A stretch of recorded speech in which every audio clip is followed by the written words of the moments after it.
Dasalia yo lea nispo ne lea abomo chenmo khe thuk sukula tang na pa kyong se le bomo chenmo la ene khe thuk sukula tang lea dukse ya nomong sukula chele ya lea dukse yo ngari bomo chungche ache nomong niska achile thuk nizyo le de gangarang chikchi ya ta jing chu ta ne balang thi de na jing chue che tini gari chi ke shole yong se balang ma chi re skit potaminu pale ya men nang tanga tu gozare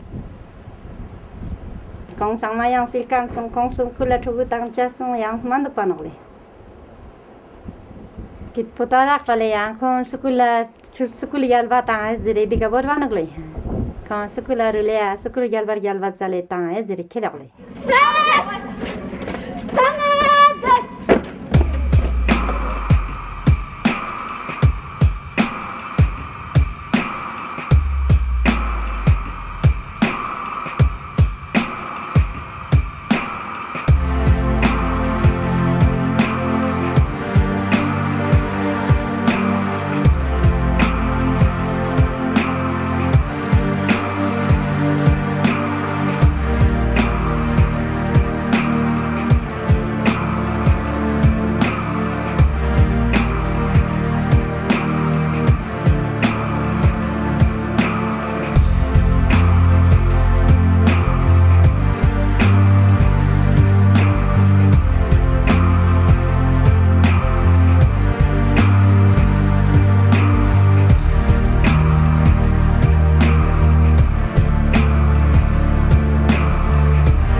ngal la ngata yalis ngal la ngata miuni semba zangbo ngata ta hala semba zangbo nang tene miun chance pa chan nang ningje chan tene chos ngata nang jin chokan bo ngata miun ngal la ma gyalong chen yale ta daksa ngata de yargyas pa nang nyambo changma ngata skula ta no galale skula ta nang nyambo tene demba nang te miuni ka chance pa jeskan cho 양아땅아 닝제제스제소 양아땅아 초소 되는 융제 송스노야리 제제나 마마가땅 기답 실제스 마마가 삼제스 nga doctor gyurgosherak engineer gyurgosherak halali devo samches mini te ngata chichok sina michigna chiga ngata yato choches na roch choches na tene de sinje choches bo nyunga chensos.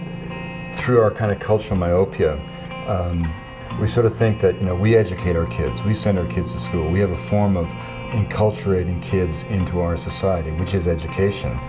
And peoples who don't mimic those same patterns of education somehow don't educate their kids. Well, of course, that is absurd. Rinpoche religious chose na yontan zera po hanga chenmo songte pene khopjin denenge bangla chenmo gyabin nge zuko gari shulin nge gari na yontani zakse zuko khorang tontak khorang sose gyur songte banades ki pene churches la yontan chwa chokshi gyale. Today, Western schooling is responsible for introducing a human monoculture across the entire world. Essentially, the same curriculum is being taught, and it's training people for jobs, very scarce jobs, but for jobs in an urban consumer culture. The diversity of cultures, as well as the diversity of unique human individuals, is being destroyed in this way.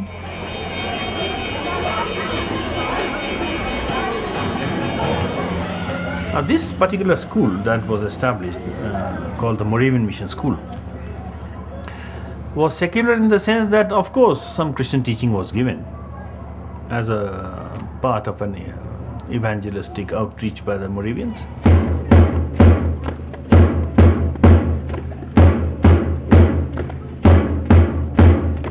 In 1887, when the school first started, there were certain perceptions that were wrong. For example, a school started by the missionaries on a street corner must have an ulterior motive of conversion, of teachings that are in conflict with the teachings of the traditional society or the religion. Our Father, who art in heaven, hallowed be thy name. Thy kingdom come, thy will be done on earth as it is in heaven. And I've been told that the children had to come by force to the school. They wouldn't like to. People just wouldn't send children to the school. And forgive us our trespasses, as we forgive them that trespass against us. I strongly believe that a secular education system and a cosmopolitan school society should not be at the expense of losing Ladakhiness. And lead us not into temptation, but deliver us from evil. For thy is the kingdom, and the power, and the glory, forever and ever. Amen. If you have lost your history, you have lost everything.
You know, the great lesson of anthropology is the idea that the world into which you were born doesn't exist in some absolute sense, but is just one model of reality, the consequence of one particular set of adaptive choices that your lineage made, however successfully, many generations ago.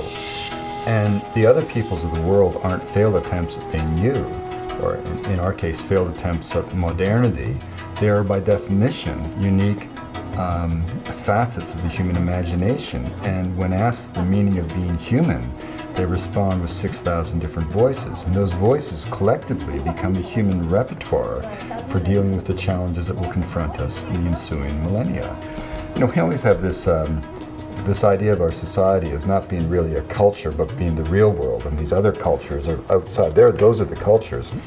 But that kind of cultural myopia we really can no longer afford. And, you know, we aren't the real inexorable wave of history. We're just another set of possibilities. We're just another cultural reality with choices that we've made. And that's why in the whole realm of child rearing and education, I think it behooves us to look at models of enculturation, of initiation, of bringing children to the realm of adulthood that other societies have celebrated and developed over thousands of years of experience. There is no doubt that if we look honestly at the traditional forms of education and compare them to today's modern education system, that the traditional forms of knowledge fostered sustainability. All these cultures were not perfect, but they did know about their own specific climate, soil, water, and they did manage to survive independently, in charge of their own lives, for generation after generation. In the modern economy and with the modern educational system, the children learn nothing about that, but instead they learn how to use essentially corporate products in an urban consumer culture. So once they've been educated in modern schools, they literally don't know how to survive in their own environment.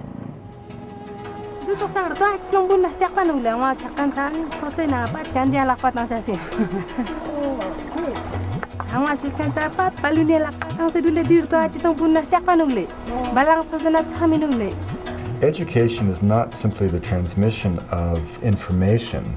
It's by definition the transmission and indeed the enculturation, or one could say more harshly, the indoctrination of a child into a certain way of knowing, a way of learning, a way of being. And again, when we project our notions of what education is or what a way of being is overseas into other people's lives, we forget that we're projecting just something that we made up, right? And one of the things that I see in my work is that different ways of knowing, different ways of being, different ways of learning really create different human beings. If you're raised in Colorado to believe that a mountain is an inert pile of rock waiting to be mined, you're going to have a very different relationship to that mountain from a kid from southern Peru who believes in the fiber of his being that a mountain is an Apu spirit, a protective deity that will direct his destiny throughout life. Now, the interesting observation is not whether that mountain is in fact a spirit or whether it's just a pile of dirt. The interesting observation is how the education system into what that mountain is creates a different human being with a different relationship to the earth. I was raised in the forests of British Columbia to believe that those forests existed to be cut. That was the foundation of the ideology of scientific forestry that I was taught in school and that I practiced as a logger in the woods. It was based on the idea that we had to eliminate all the old growth to get some healthy plantations growing in their wake, because after all, the incremental addition of cellulose would be higher in a plant. I mean, but this was a construct. But critically, that belief system made me a very different human being with a very different relationship to that forest than my friends from native communities who believed that that forest was the abode of Hukuk and the crooked beak of heaven. Because of my ideology, my education, those forests no longer exist.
I think the way Western education has grown over the last few centuries, especially with the rise of industrialization, was basically not to create human beings fully equipped to deal with life and all its problems, independent citizens able to exercise their decisions and live their responsibilities in community, but elements to feed into an industrial production system. They were products with partial knowledge. We moved from wisdom to knowledge, and now we are moving from knowledge to information, and that information is so partial that we are creating incomplete human beings. If we look back at the beginning of so-called education, the agenda was very clear. There was an elite that wanted to train people to serve their needs, to essentially create an extractive economy that served the few at the expense of the many. So there's very explicit literature. Very clearly education was there to train a class of people to serve the needs of the elite. When Macaulay came to India, I don't know how many of you know, but Macaulay was the guy who created in the minutes of Macaulay, it's called Macaulay's Children. And Macaulay's children, he said, would be brown on the outside but white on the inside. That they would basically know only one thing, how to rule India as if they were Europeans themselves. Well, if you go back to the 60s and you look at a lot of the modernization literature, so it's very clearly written that local language, local tradition, local customs is a barrier to modernization, and for communities to progress in kind of stages of development, these things need to be eliminated. 99% of all the activities that go under the label of education come from this very specific agenda that grew out of a colonial expansion across the world by Europeans. And now in different countries in the so-called third world, the basic fundamental agenda is the same, is to pull people into dependence on a modern centralized economy, is to pull them away from their independence and from their own culture and self-respect.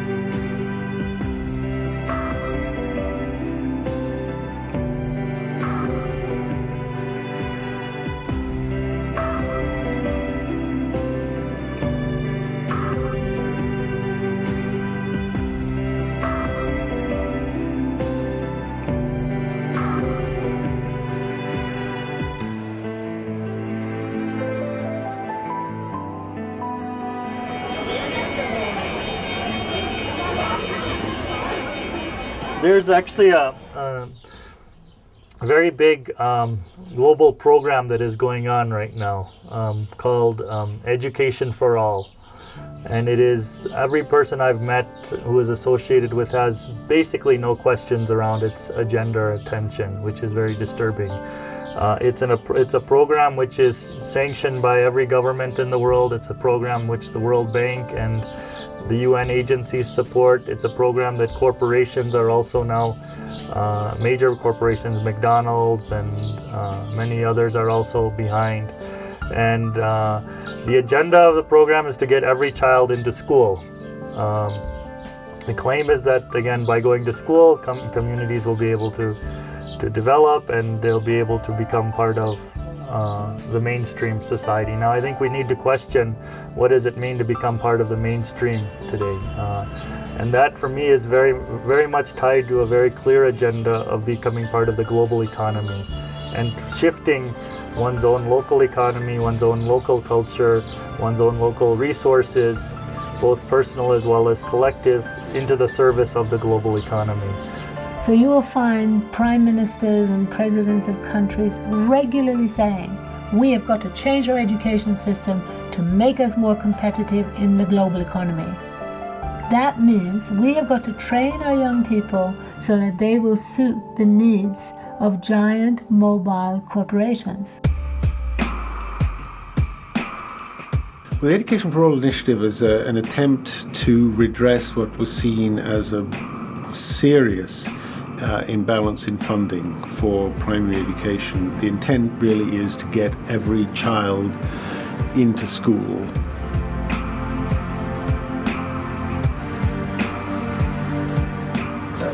I think we see education as crucial. It's an absolutely necessary condition for sustained poverty reduction. The demand now for education is not just coming from people like the World Bank and outsiders. It's coming from businessmen who are discovering that they can't grow their factories because they can't grow their businesses because there's a shortage of skilled workers.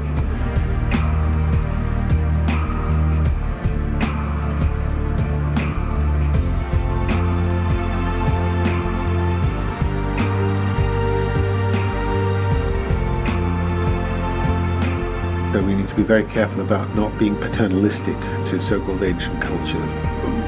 We can help them and certainly not ruin or try to wreck their own cultures.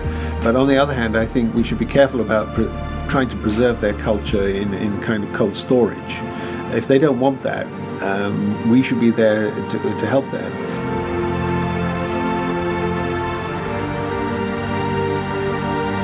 If you tour a tribal area in India and you ask and you sit with a group of women and you say to them, why is education important for your children? I mean, they'll look at you as if you're completely stupid. I mean, of course it's important for our children. So you say, well, but why? Tell me why. Because we don't want them to live like we live.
When modern Western education is introduced into traditional cultures around the world, it creates a huge sense of inferiority.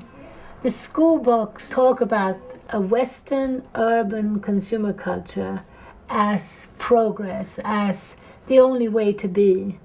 And the end result is that children end up feeling that their own culture, their language, their way of doing things is backward, primitive and shameful. I heard from my grandmother that before the the women, they don't used to go to school.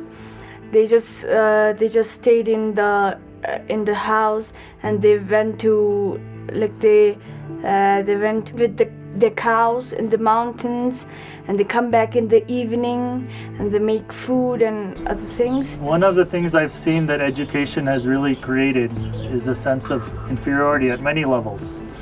One, at the level of elders. I've visited many villages wanting to learn from elders and kinds of traditional practices, and the first response is always, I don't know anything, go and talk to my son, he's a 10th class pass, or he's a 12th grade pass, or whatever, and I don't know anything, I don't understand anything.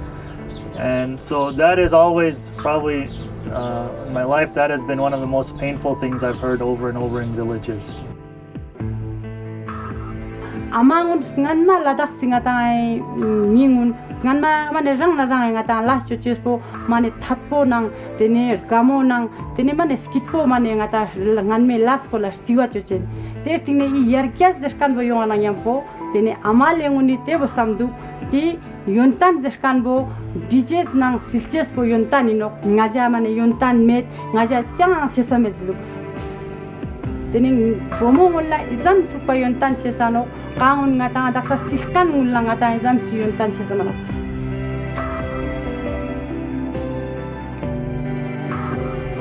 tene kongulla nang chang shikong sesano kongulle se jon chucho sesano tene amale nguni bal khalche sesano ter dunbina chichira khajir goshejo teo changma ma uni juano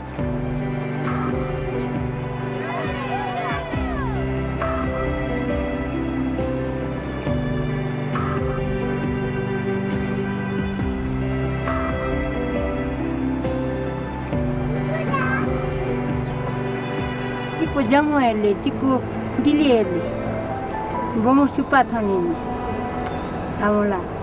Tati vela casa con due gole ngata, danza nang sung se duk se kwale. Jing ba de na kwale. Kasu tan le nyawa so se sili yang tan toni kitab toni yang tan ka thop gos pale khorang la guzuran char gos pale.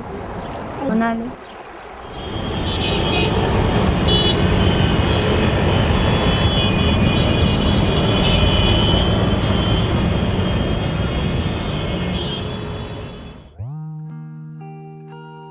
There's a widely held belief today that it is through modern education that we're going to raise people out of poverty. But if we look honestly at what's been happening, we'll see that it's the advent of colonialism, development and aid that have created poverty.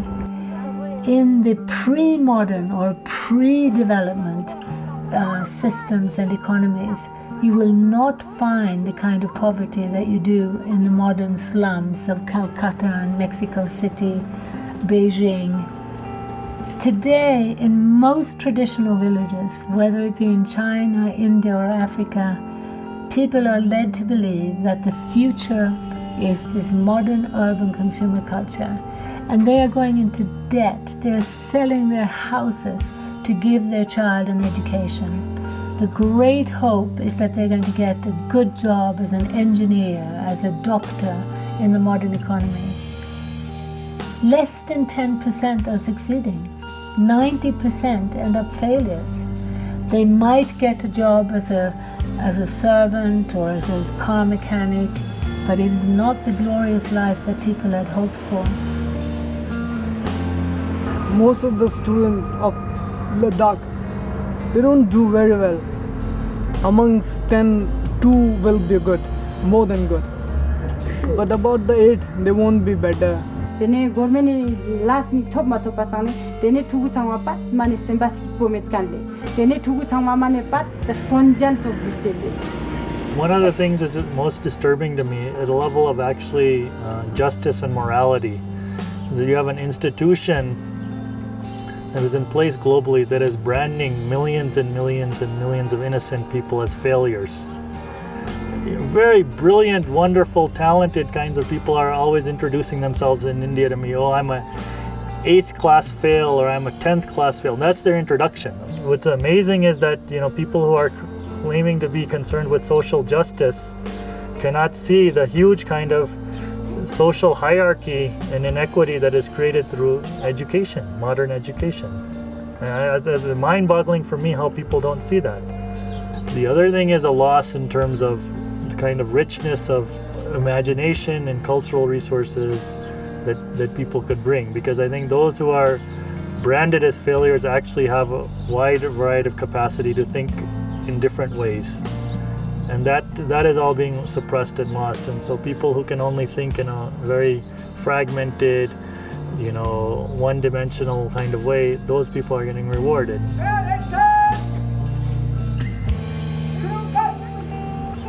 Anybody who claims to be concerned with social justice need to have a serious conversation around that. I come from the central Himalayan region which is called Garhwal, and the women of Garhwal worked very hard to make sure their kids would have schooling. But of course the schooling was the institutionalized schooling of the kind that doesn't teach you anything about your local ecology, your local culture, your local economy, or your ability to be productive. It basically teaches you to be a semi-literate for another system to which you have no entry, because you don't belong to the right class, you don't belong to the right privilege, etc. I now go back to those same villages, and the women said the worst mistake they made was to think that kind of education would help. That we have a saying in Hindi, "Dhobi ka kutta na ghar ka na ghat ka," that it's the washerman's dog who belongs neither to the place where the washing is done nor to the home. They're in between people, and they're falling through the cracks of an in-between world.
It's just so sad to see how many Westerners come out to remote, relatively sustainable, relatively intact economies and cultures and fall in love with the place. They want to stay, they want to come back, they love the people.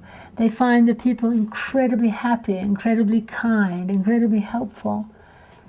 And then they want to help, develop, bring in Western schooling to improve the lives of these people. Well, my name is Heidi. I come from Germany, from the southern part, that's Bavaria. And as I live in Bavaria, I am keen on mountaineering, and that was the reason why, of course, I wanted to go to the Himalayas. And as I was a teacher, I was teaching English, German, ethics, that's a kind of religion.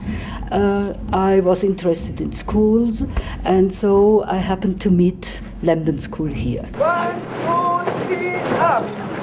1, 2, 3, up. 1, 2, 3, up.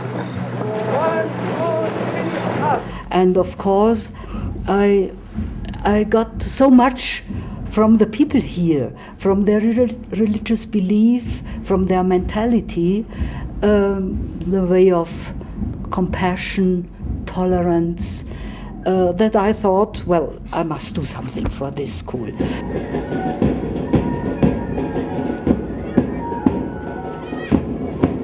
Step by step, I tried to find sponsors, I tried to collect money.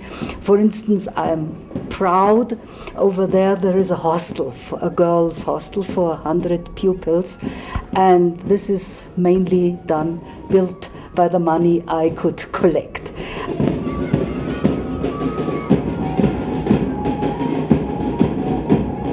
Here is a list of possible reasons why one uses a mirror. First, to check one's appearance. To check one's appearance. Do you do that? Yeah. Mirror for checking. And to look beautiful. Yeah. To check appearance, yes? You check appearance. Check appearance, not only to see how you look, but also how you are dressed up, okay? Right? How you are dressed up. So you look at it, okay? Like. And then to look beautiful. How much important is it? Vanity. Beauty. Everybody cares for their looks, okay? Like everybody cares for the looks, how you look, right? How you look. It's very important. Even if they stay here for 1 or 2 years, and sometimes they have to go back, forced by their parents to work in the fields, to look after younger children, they gain something for their life. Some go to military forces, then they are good tradesmen, they open shops and sell all those necklaces and sweaters and these things. Or they learn special jobs, and now mainly, as I know and as I hope, in computer techniques. So they go to India and have a good chance. So I think they have overcome real poverty here. And some people say, well, why don't you go to Congo or so? But I think they still need help. It's not only to throw them into the water and then let them swim. They need everything, from clothing to mental aid. For if we are to fit and train such children for the future, they cannot be left as they are. And in spite of himself, the native must be helped.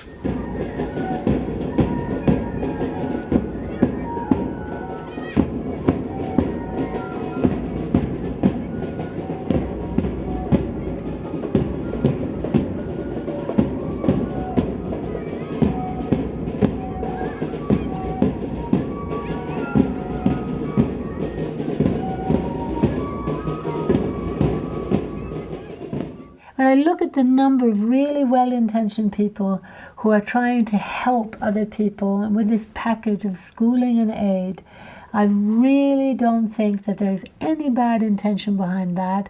I think it's purely out of good-heartedness and a will to help other people. It's just that they don't connect the dots. They don't often stay long enough to really look at the overall impact. And they simply don't look broadly enough. I did my schooling from Moravian Mission School, which is in Leh, which I think is the best school of Ladakh. Starting, I was there in Lamdon Model School Leh until 6th class. I did my higher secondary school in Delhi itself. I've been in Delhi from the past 8-9 years. When I was at the age, when I did my first class, then I was shifted out here. I shifted out here in Mussoorie, then Dehradun, and then Delhi. I don't know about my culture very much. We are not really much aware about our tradition and all. Basically, when students come to Delhi to study, so they're exposed to an environment which is very different from Ladakh. And they tend to forget their own culture. They even sometimes they don't even know how to speak their own language. They forget their traditions, and I think which is not a good sign for Ladakh. Nobody speaks the fluent Ladakhi, which was origin before. But we are here and follow the global traditions, or we are trying to be, we are trying to compete with them. We just after money.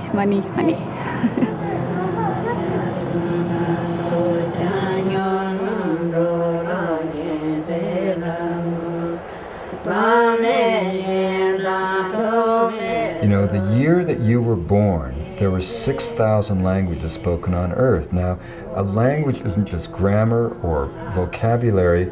A language is a flash of the human spirit.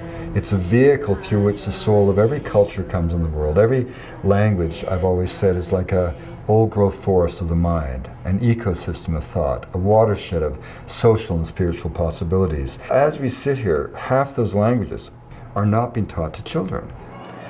In some areas where we are very strict, for example, speaking in English, My school is English medium school, and every children are speaking in English, and when they are in the playground also they speak in English. In class also, everywhere. In the school we have to speak in English. We are strict that the children speak in English with the teachers in the class and with each other. Yeah, if somebody speak the other Ladakhi or Hindi, and then teacher give him or her punished. Yeah. What happens when somebody gets punished?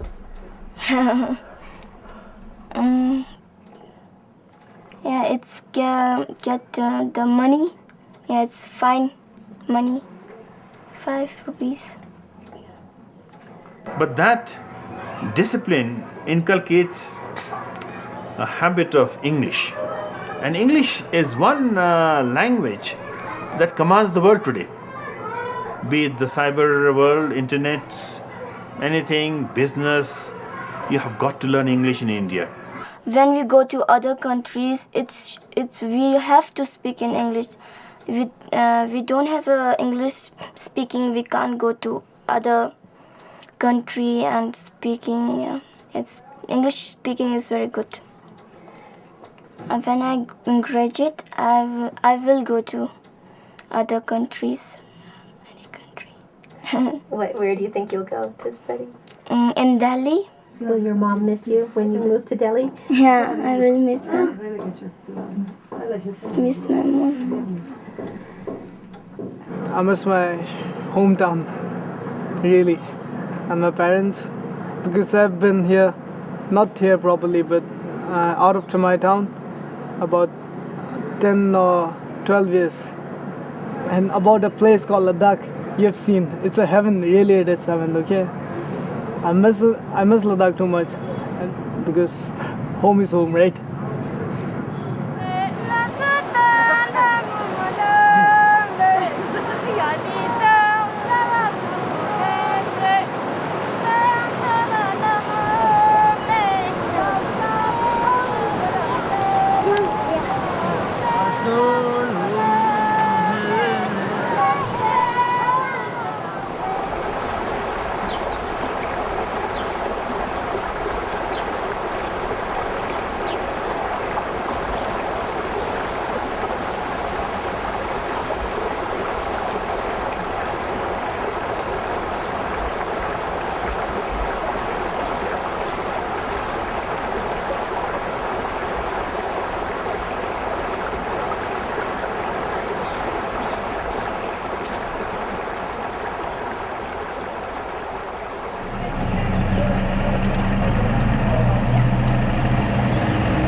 One of the great tragedies of schooling is how it has ripped people out from nature and locked them up into rooms for 8 hours a day.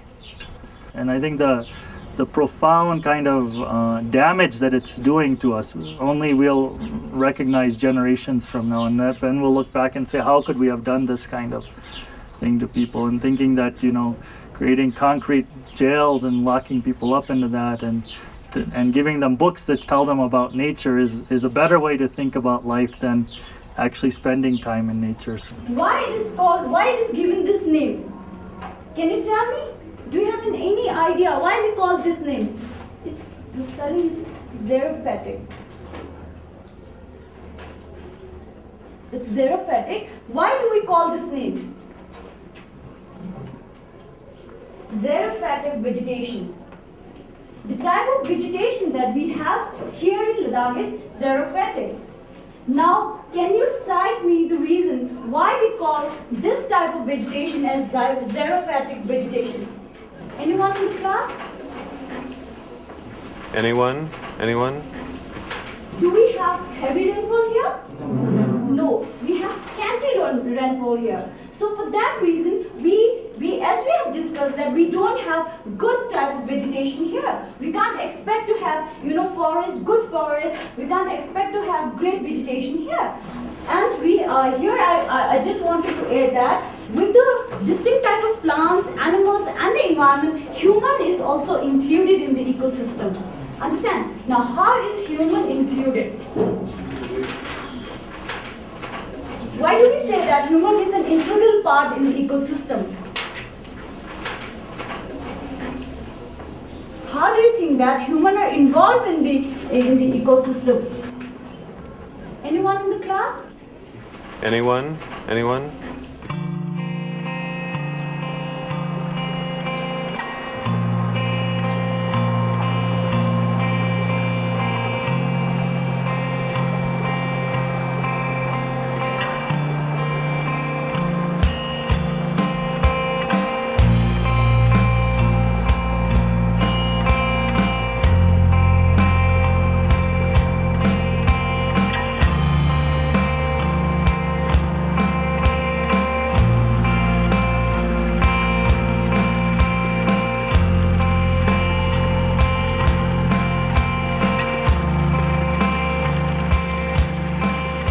lakmo borchesto ngata chumik lakmo borchesto tola parang aba amang ni chum laman lapchin yure na stokpo ma phang tene aju kona yang miji chutungano tene aju kona yang ngata offering chuano hala le ngaji jaktum chuput thulchen chuput fulano chugu chun na phala te bozera na yapo chugu chenmo songsyang te bolu sangyale te daksa ya le ngata yar ke zishkan bozelang ko aba amang la te zo sesi tushik mathobaina ya thuni maya nain tene tezam shik zerang maze bano nyana mayan pasane garung sa kozak thustang pasane mata environment bo tene te chu te sangwa chulung po sangwa stokpo chano yale sakyat po ama khor ama chokshino senele bub nasa sendele sakyat po khorang bo ngata beng chokshino senele tene chungba sani ngata di sakyat po zeshkan bo ngata phache na pura mirap ngata bor nge sakyat chino hala yontan jena po pena ngachik che yontan jiyoto nge yontan bo tak khuringi thugo tangyan chis mano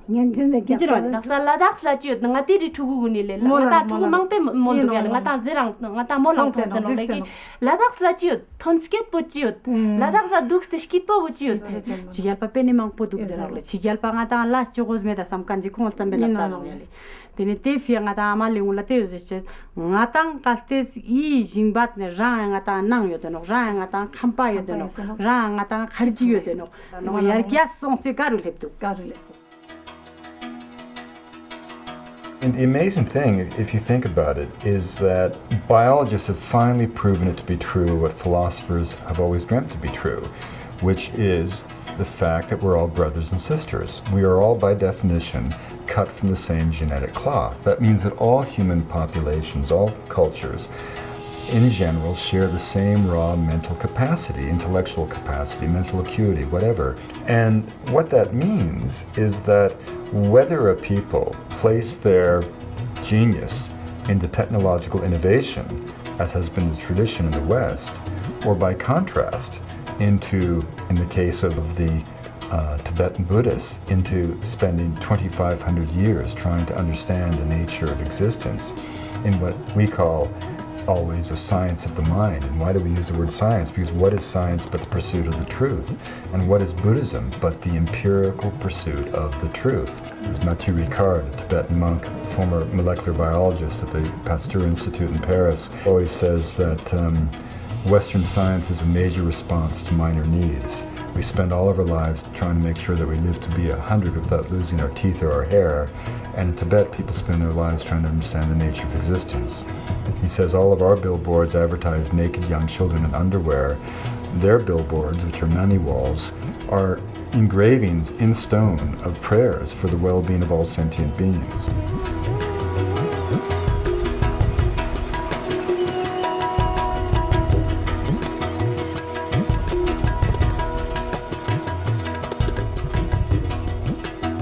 One of the things that's always quite surprising to me is people's understanding of Gandhi. All over the world, people claim to be big fans of Gandhi, and if you actually start to look at what the man wrote, he was extremely critical of modern education, and particularly Western knowledge. That was something that Gandhi was openly questioning. What is the great contribution of Western knowledge actually to the well-being of life on the planet? And so people misunderstood that, they thought that Gandhi was against the British. And actually he said, I have no problem with the British, but they need to understand that these systems that have been created all over the world are fundamentally disempowering, dehumanizing, destructive, not only to human beings, to all life on the planet, and they cannot sustain themselves. He said this in 1909. And he said, we're not just trying to get rid of the British and keep their systems. He used a very nice phrase. He said, this freedom struggle is not about getting rid of the tiger, but keeping the tiger's nature.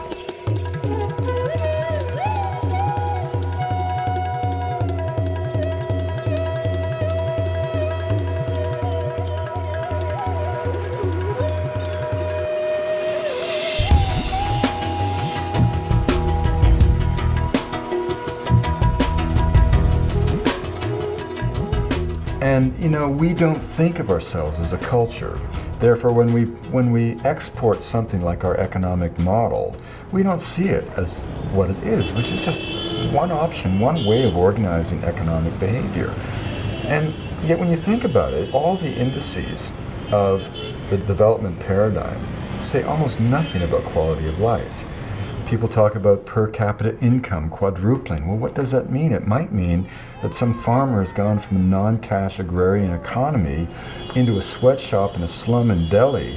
Has his quality of life gone up because his income's quadrupled? I mean, that's another part of our kind of cultural myopia. We put out this idea, which I think is a blatant lie, that if people buy into the dictates of our economic paradigm, that somehow they will magically achieve the wealth that we enjoy in the West. Ain't gonna happen.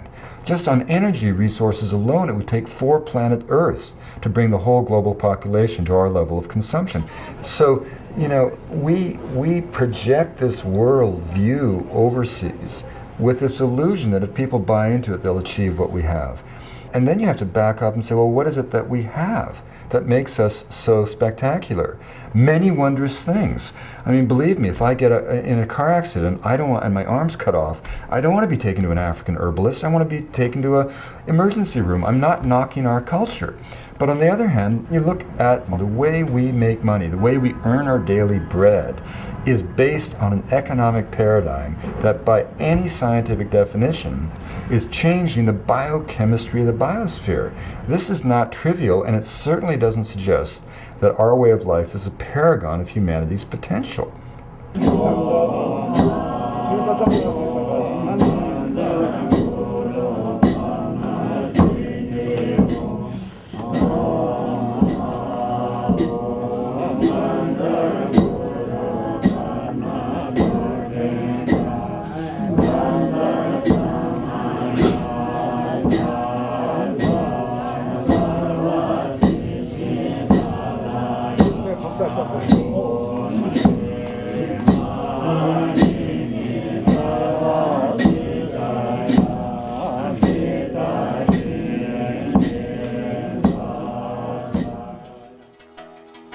The way for cultures to survive in today's world is not by isolating themselves and cutting themselves off. In fact, I believe that more than ever we need a deeper dialogue between the West and the non-industrialized parts of the world. We need that dialogue because the media and conventional education is perpetuating a lie, basically, about a way to succeed and how we can all attain this glorious, wealthy, luxurious lifestyle. We urgently need to sit down and talk to each other and communicate the fact that this model isn't even working in America, which is the center of this dream. And it's really important that as we think of different cultures, there's this sort of idea that these other peoples, quaint and colorful though they may be, are somehow destined to fade away as the real world, our world, moves on. Nothing could be further from the truth. These cultures are not frail and fragile. On the contrary, they're dynamic, living peoples being driven out of existence by identifiable forces. Why is that so important? It's important because culture is not trivial. Culture is not decorative. It's not feathers and bells. It's not dances. It's not even ritual. Culture is a blanket of moral and ethical values that we insulate the individual with. And if you want to know what happens when culture is lost, And yet the individual survives, a shadow of their former selves, unable to go back to the comfort of tradition and roots, but cast adrift into an alien world where generally the destination is simply the lowest rung on the economic ladder that goes nowhere. You just have to look at the seas of misery that are the demographic centers of the third world.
There have been many cases in history where overt acts of the violation of human rights, dislocation of peoples, have been absolutely motivated by economic and political interests of elites and of vested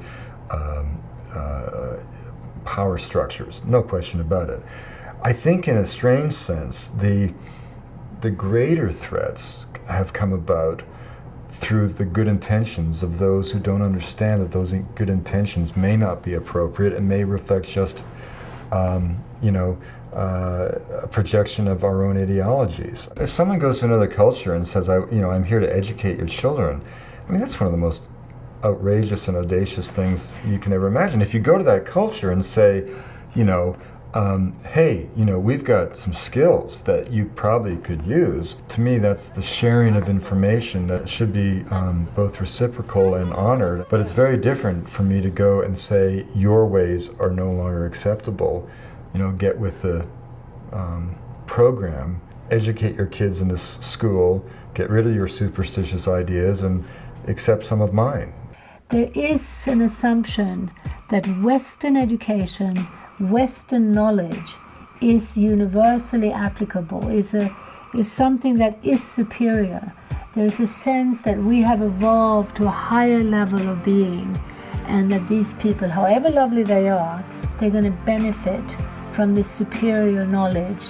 The saddest state of this is of the NGOs who think that they are actually going in and helping communities by helping them lose their languages and helping them lose their self-sufficiency and helping them, tying them into the global economy and getting them more cash, which ultimately leads to them having less control over their own lives. A lot of them are very well-intentioned, good people who are actually thinking they're doing something good for children and for communities, but they don't understand, I think, the much larger game in which they are pawns. The bottom line is, we're living through a time of transition that it just behooves us to pay attention to.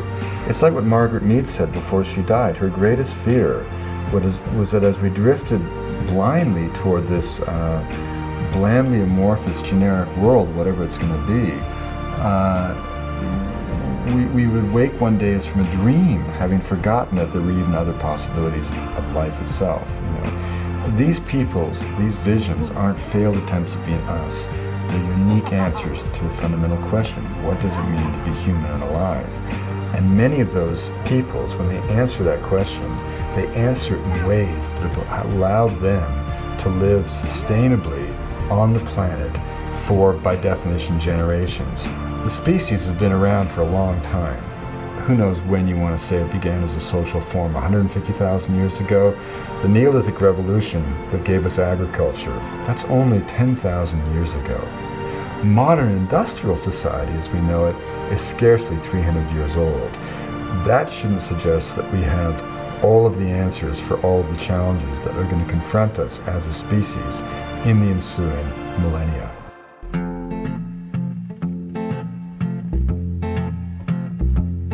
Little boxes on the hillside, little boxes made of ticky-tacky, little boxes on the hillside, little boxes all the same. There's a pink one and a green one and a blue one and a yellow one, and they're all made out of ticky-tacky and they all look just the same. And the people in the houses all went to the university where they were put in boxes and they came out all the same. And there's doctors and lawyers and business executives, and they're all made out of ticky-tacky and they all look just the same.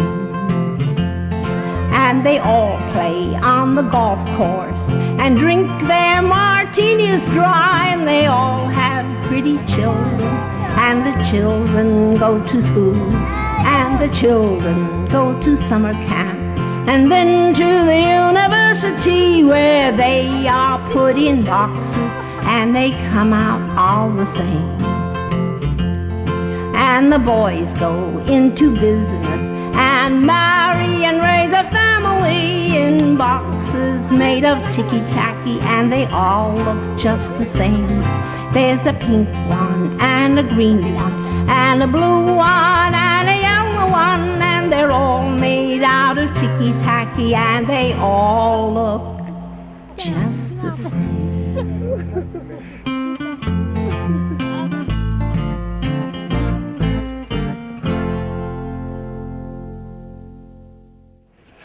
Julie.